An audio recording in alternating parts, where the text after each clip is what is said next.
안녕하세요. 얼마 전 파혼한 20대 후반 여자입니다. 여기 게시판을 보니 파혼하신 분들이 많은 것 같은데 저도 제 전 예비시댁에 대해 써보고 싶습니다. 저랑 저희 부모님은 근본도 없는 이상한 집안이라고 안 엮이길 잘했다는 생각인데 여러분 생각은 어떠신가요? 이게 이해 가능한 범주에 속하는 건지. 저는 2년 사귄 남자친구와 결혼을 약속했었습니다. 저나 남친이나 비슷한 연봉이었고 평균보다는 많이 받습니다. 양가 금전적인 상황도 엇비슷했고요. 남친 쪽이 재산은 더 많으시긴 했지만 저희 둘 스펙만 놓고 보면 사람들이 제가 조금 더 아깝다고 하곤 했어요. 물론 이게 중요한 건 아니지만요. 남친이랑도 남들처럼 행복하게 연애하다 자연스럽게 결혼까지 진행된 거고 그냥 남들이랑 비슷하게 수순 밟아가고 있었습니다. 조금 다른 점은 예비시댁에서 꼭 원하는 결혼 날짜가 있다고 하셔서 결혼 날짜부터 딱 확정시키고 진행되었다는 점이네요. 예비시댁에서는 저희 결혼을 정석대로 치르길 원하셨습니다. 그게 제일 뒤탈 없다고요. 신혼집은 7대3 비율로 남자 쪽이 조금 더 부담하되 가전 가구는 신부 쪽이 채우길 원하셨고요. 신혼여행, 예식장, 스드메 등등 부가적인 비용은 반반 부담하자고 하시더라고요. 예물 예단 역시 요즘은 다 생략하는 추세이긴 하지만 예비시댁에서는 꼭 남들 다 하는 만큼 주고받고 싶다고 하시더라고요. 제 직장은 수원이고 남편은 여의도에서 다닙니다. 그렇다 보니 신혼집 위치 정하기가 애매하더라고요. 남편은 당연하고 저 역시 1, 2년 다니다 퇴사할 그런 곳이 아니기 때문에 평생 다녀야 하는데 예비시댁에서는 재테크 생각도 해야 한다며 무조건 서울로 신혼집 사기를 강력하게 주장하셨어요. 솔직히 집 사는데 돈 더 낸다는 남편 쪽에서 의견을 낸 거라 딱히 계속 반대하기도 뭐하더라고요. 예비시댁에서 부동산을 부지런히 다니더니 괜찮은 매물이 있다고 하면서 12억짜리를 제시하더군요.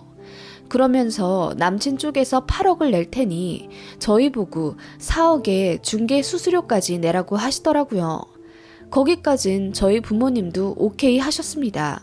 공동명의였으니까요. 그런데 가구 가전을 저희더러 채우라고 하셨잖아요. 그러면 저희가 알아서 사게 선택권을 넘기실 줄 알았는데 그건 또 아니더라고요. 예비시모가 본인이 원하는 디자이너 브랜드가 있다며 압구정에서 다 받았다고 하시더라고요. 가격이 다 후덜덜 하더라고요. 제일 비싼 게 소파만 1,200만 원짜리였고 식탁, 책장 등등 다 기본 500만 원은 넘더라고요. 침대도 매트리스는 무조건 최고급으로 해야 한다면서 1,000달러로 말씀하시는데 예비시모가 제시하는 가전, 가구 전부 합하면 거의 1억 5천은 되더라고요. 저희 집이요? 당연히 불쾌했죠. 아니, 이럴 거면 처음부터 반반 결혼하자고 하지. 집은 집값이라도 오르지만 가전가구는 시간 지나면 감가상각 되는 건데 그걸 그렇게 비싼 걸 요구한다고? 집도 자기네들이 하도 서울 노래를 불러서 한 발 양보해 준 건데 이건 뭐 바라는 게 끝도 없어. 그러게 말이야 여보. 결혼 날짜도 자기네들이 이 날짜 아니면 안 된다고 못 박더니 그때부터 알아봤어야 했나 봐. 희진아, 이 결혼 꼭 해야 되겠니?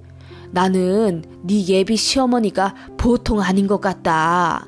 아빠, 안 그래도 요즘 결혼 준비 때문에 정우 씨랑 고민이 많아.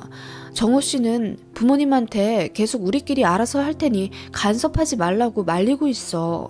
그런데 정우 씨 어머님이 엄청 고집 부리시나 봐. 받을 거, 할 거 남들 뒤처지지 않게 해야 뒤탈이 없다고. 뭔 뒤탈이라니. 본인 기준에 덜해서 가면 시집살이라도 하시겠단 얘기야? 나 참. 모르겠어. 좀 까탈스럽긴 하신가 봐. 나도 인사드릴 때 좀 불편하긴 하더라고. 희진아, 엄마랑 아빠는 아무리 생각해도 이 결혼은 아닌 것 같아. 정우가 널 많이 좋아하고 사람 좋은 거 당연히 알고는 있는데 그 집이 엄마 아빠 생각에는 영 아닌 것 같다. 그랬어요.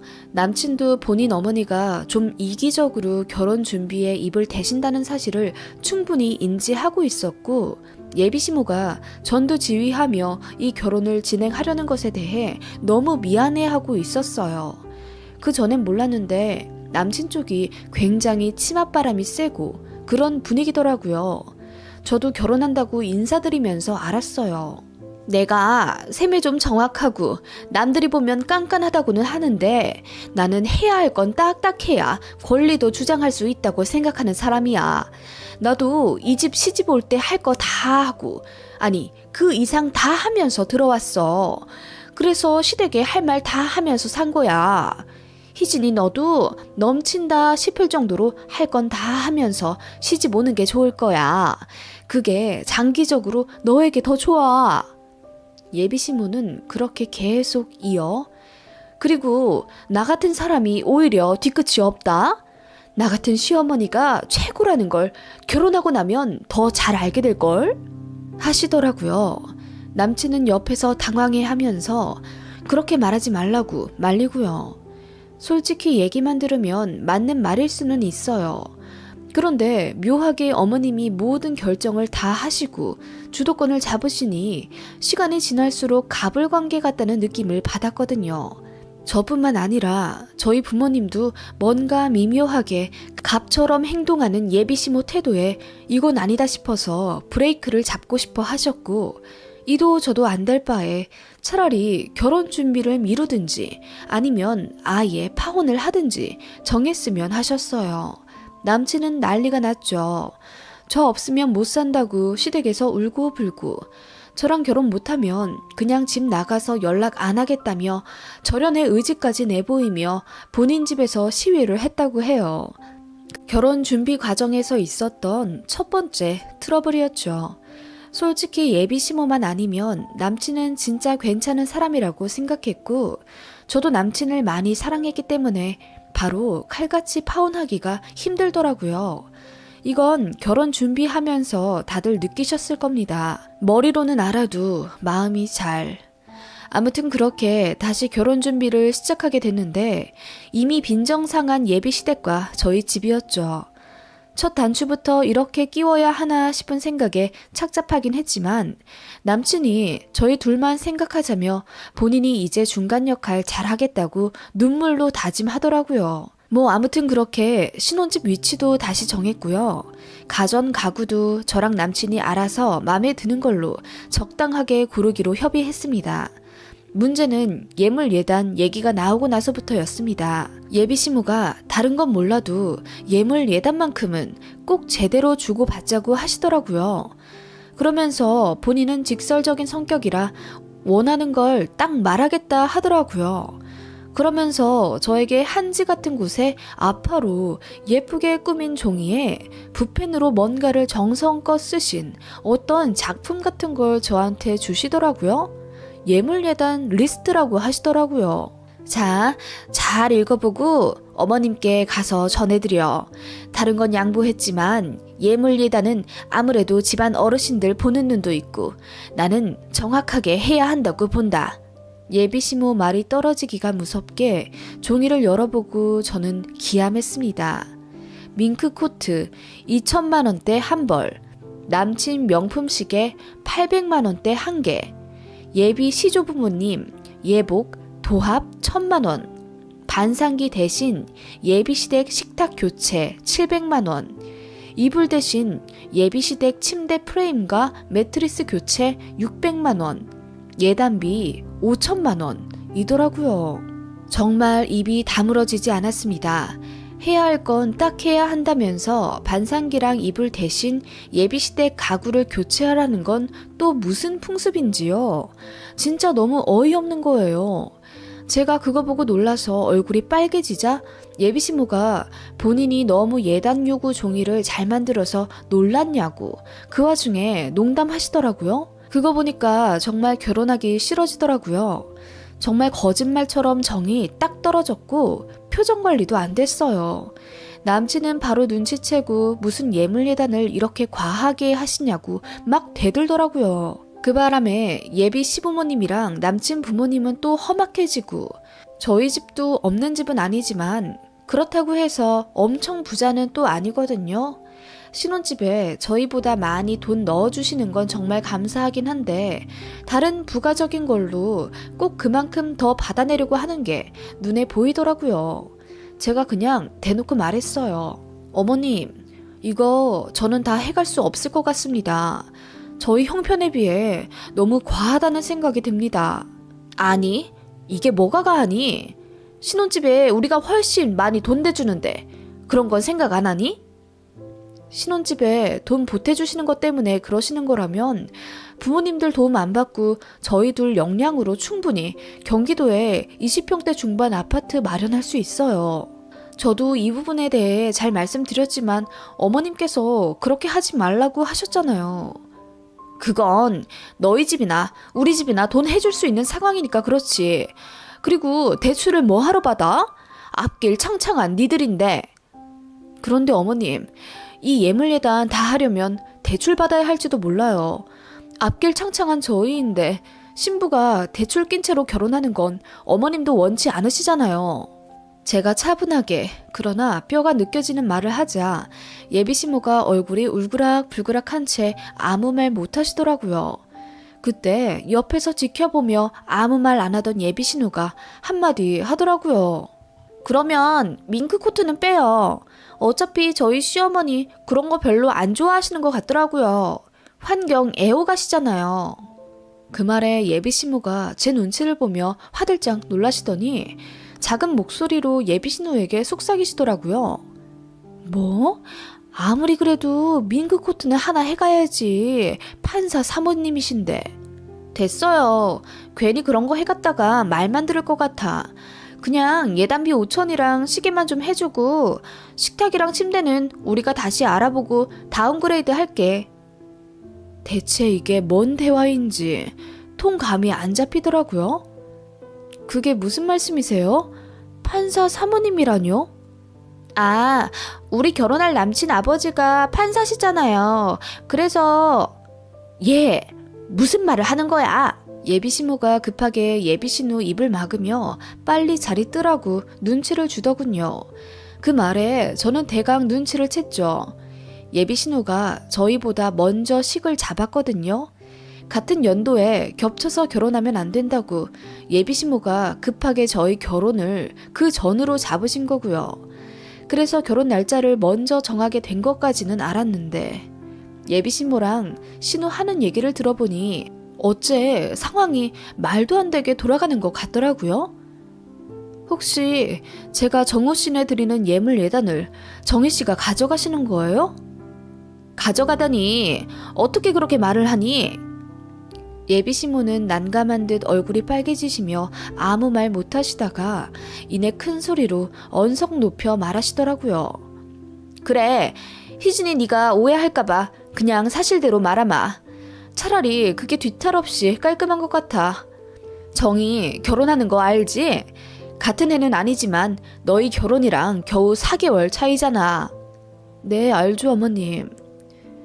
정인의 집안이 법조계 집안이야. 시아버지 될 사람이 판사로 현직에 계시고 아무튼 그 집이랑 결혼시키다 보니 우리도 많이 휘청해. 정우는 아들이니 당연히 우리 힘 닿는 만큼 해줄 생각이긴 했는데 정인의 시댁도 맞춰주다 보니 간당간당하네. 그래서 말인데 어차피 희진이 네가 예물예단으로 가져오면 우리 것 아니겠니? 괜히 꼬아서 생각하지 말고 융통성 있게 생각해보자 우리. 예비신부는 제 앞으로 바짝 다가오며 제 손을 잡고 말하시더군요. 희진이 네가 예물 예단 해오는 거 정인의 시댁에 갖다 주려고. 식탁이랑 침대는 신혼집에 넣을 거고. 그래서 말인데 어차피 정이도 네 가족 되는데 축의금 쪼로 생각해서 좀 다 해와주면 안 되겠니? 네? 어머님, 그게 무슨 말씀이세요? 너무 경악스러운 상황이었고 더 놀라운 건 남친은 이 사실을 알고 있었던 모양이더라고요. 그게 더 배신감 느껴지더라고요. 희진아, 공부도 잘하고 좋은 직장 들어간 거 다 네가 머리 좋아서라고 생각해. 괜히 감정 섞어 생각하지 말고 딱 흐름만 생각해봐. 흐름만. 네가 예물 예단을 해왔다는 사실은 변함이 없는 거야. 응? 예비 시모는 예전에도 느꼈지만 말을 정말 잘하셨어요. 이번에도 마치 혀에 기름이라도 바른 듯 설득력 있게 헛소리를 하시더라고요. 그 자리에서 바로 일어났습니다. 그리고 말했어요. 이 결혼 안 한다고, 파혼하겠다고. 제 말에 예비 시모가 안색이 파리해지더니 괜히 말했다며 발을 동동 구르시더라고요. 그러면서 제가 이해력이 딸린다는 둥, 그 머리로 어떻게 그 직장에 들어갔냐는 둥, 어떻게 핵심을 모르고 바보같이 판단하냐면서 난리를 치시더라고요. 예비 며느리더러 해오라는 예물 예단이 1억이 넘는 것도 황당한데 그걸 전부 예비 시누이에게 주라는 게 말이 된다고 생각하세요? 무슨 카드 돌려막기 하는 것도 아니고 지금 뭐 하시는 거예요? 자기야, 여기서 이러지 말고 나랑 얘기하자. 제가 참다 못해 예비 시모에게 큰 소리로 따져대자 남친이 당황하며 저를 급하게 밖으로 이끌었습니다. 남친에게 다 말했죠. 너네 집 너무 이상한 것 같다고. 결혼하기로 했던 거 없던 일로 하자고 했더니 안절부절 못하면서 일주일만 시간 주면 안 되겠냐는 거예요. 일주일만 시간을 주면 본인이 본인 어머니랑 조율 다시 잘 해보겠다고. 웃기지도 않더라고요. 평생을 본인 어머니 컨트롤 못하고 본인도 어머니 치맛자락에 이리 휘둘리고 저리 휘둘리고 살았으면서 일주일 안에 뭘 어떻게 하겠다는 건가요? 제가 코웃음 치며 그 집을 나왔습니다. 오히려 속 후련하더라고요. 예식장이며 이것저것 제대로 잡기 전에 시원하게 파혼하니 오히려 잘 됐다는 생각도 들고요. 그동안 마음고생했던 거 생각하면 괜히 시간만 아까워요. 저희 부모님은 제가 예비시댁에서 들었던 얘기를 전해 들으시고는 뭐 그런 상놈의 집안이 다 있냐며 진짜 제 말대로 카드 돌려막기도 아니고 결혼 돌려막기 하고 앉았냐면서 웃으시더라고요. 어떻게 제가 해온 예물예단을 그대로 시누이 예비시댁에 예물예단으로 써먹을 생각을 하는 건지. 그리고 무엇보다 놀라운 것은 가스라이팅하며 저를 세뇌시키고 조종하려는 예비시모의 언변과 태도였습니다. 중간에서 바보같이 구는 전남친도 참 황당했고요.